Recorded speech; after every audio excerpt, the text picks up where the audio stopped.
tell me that I'm never. Halo semua, salam sejahtera Malaysia. Selamat datang ke channel Vels Lifestyle. Untuk Anda banyak amat dihormati. Berkaitan dengan kerjasama di antara Pakatan Harapan dan Barisan Nasional, ada yang kata kerajaan PHBN tidak mampu bertahan sehingga PRU16 akan kehilangan sokongan pengundi, terutamanya di kalangan Melayu.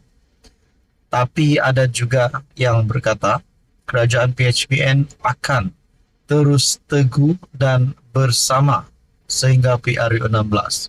Bahkan kerjasama ini akan diteruskan.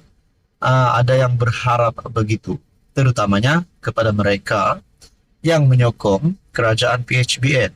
Namun saudara-saudara, apa yang akan dilakukan oleh kepimpinan kerajaan untuk mengekalkan momentum ataupun mengekalkan pengundian tren penyokongnya supaya lebih ramai lagi sokongan Melayu akan berpindah dari PN kepada PHBN. Nah, ini satu kenyataan Zahid Hamidi yang menunjukkan bahwa Zahid Hamidi mungkin juga menjadi salah satu pemimpin di dalam kerajaan yang boleh menjadi Perdana Menteri. Mungkin juga sekiranya Zahid Hamidi akan sampai ke level itu, apa pula kata PN? Jadi saudara-saudara, itu hanya pandangan pribadi saya. Menurut Zahid Hamidi, dalam satu artikel daripada Malaysia Kini, tangani politik kebencian, fokus tarik sokongan Melayu. UMNO perlu menangani politik sentimen dan politik kebencian selain menekankan politik perkhidmatan dalam usaha menarik kembali sokongan masyarakat Melayu terhadap parti. Presiden UMNO Datuk Seri Ahmad Zahid Hamidi berkata, strategi itu akan menjadi rahsia kebangkitan semula parti tersebut selaku wadah perjuangan utama masyarakat Melayu di negara ini. Beliau berkata, UMNO juga bukan parti bermusim yang hanya muncul apabila tiba pilihan raya. Sebaliknya, parti itu bergerak setiap masa. Dalam situasi sekarang, politik sentimen dan politik kebencian mesti ditangani oleh jentera-jentera UMNO dan BN. Dan kita juga perlu fokus kepada politik pembangunan dan politik perkhidmatan. Ini mesti diteruskan. Parti lain menang kerana mainkan isu dan sentimen, tetapi UMNO parti orang baik-baik. Jadi kalau kita mahu menang, kita buat kerja cara orang menang. Katanya ketika berucap merasmikan mesyuarat perwakilan UMNO bahagian Tebrau di Dewan Mufakat Johor Taman Ada di Johor Bahru. Saudara-saudara, ini adalah satu kenyataan padu Zahid Hamidi yang menunjukkan beliau adalah paling layak untuk menjadi presiden UMNO setakat ini. Tuan-tuan dan puan, adakah dengan ini lebih ramai lagi sokongan Melayu bakal berpindah daripada Bersatu ataupun PN, ataupun PAS berpindah daripada PN kepada kerajaan PHBN? Apa komen Anda? Sekian saja, teruskan bersama di dalam channel ini. Halo semua, salam sejahtera Malaysia. Selamat datang ke channel Vels Lifestyle. Ini satu pendedahan terkini SPRM. Berkaitan dengan skandal rasanya. Berkaitan dengan satu lagi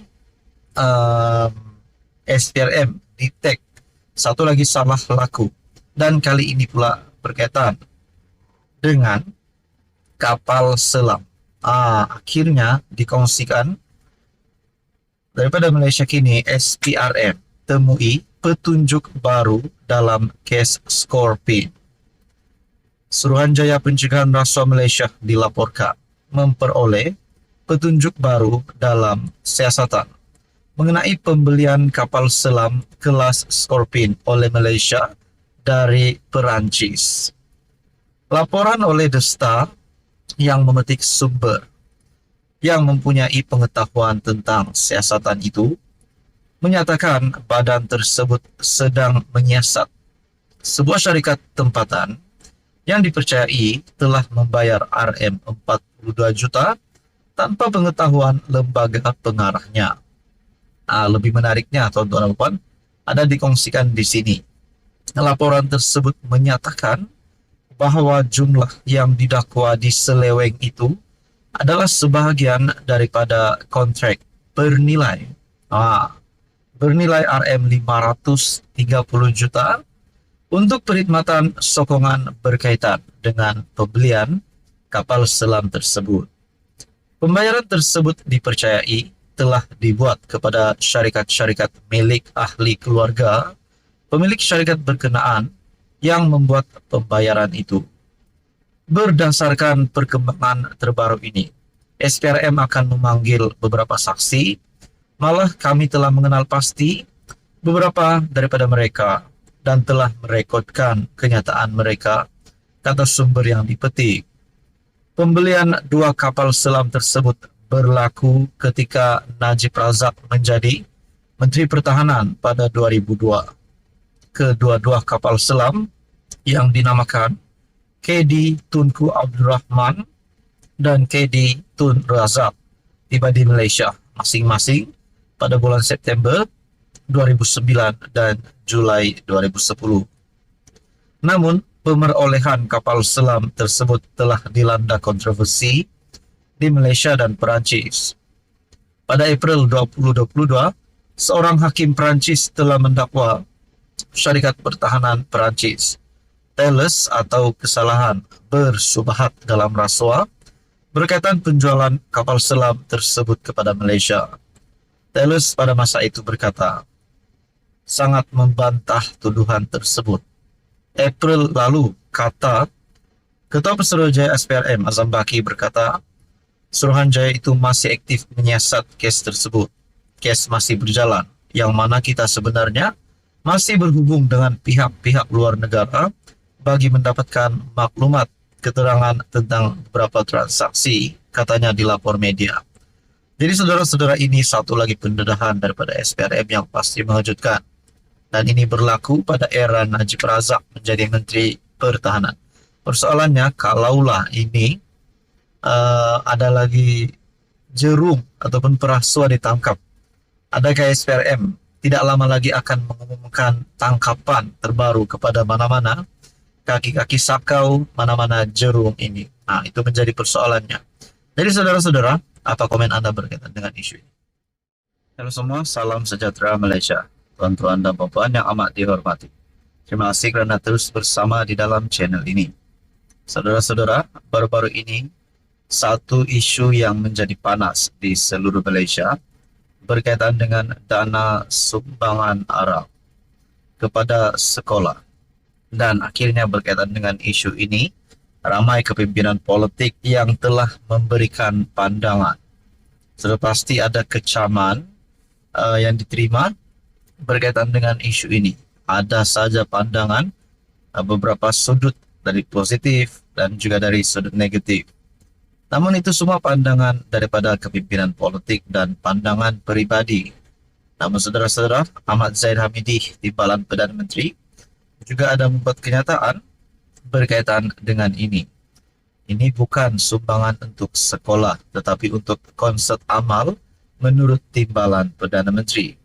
Berkaitan dengan ini, saudara-saudara, menurut Lim Guan Eng yang juga kepimpinan tertinggi DAP, dalam satu kenyataan ataupun artikel berkongsi, Lim ingatkan Fadlina bukan Menteri Pendidikan PAS. Wow.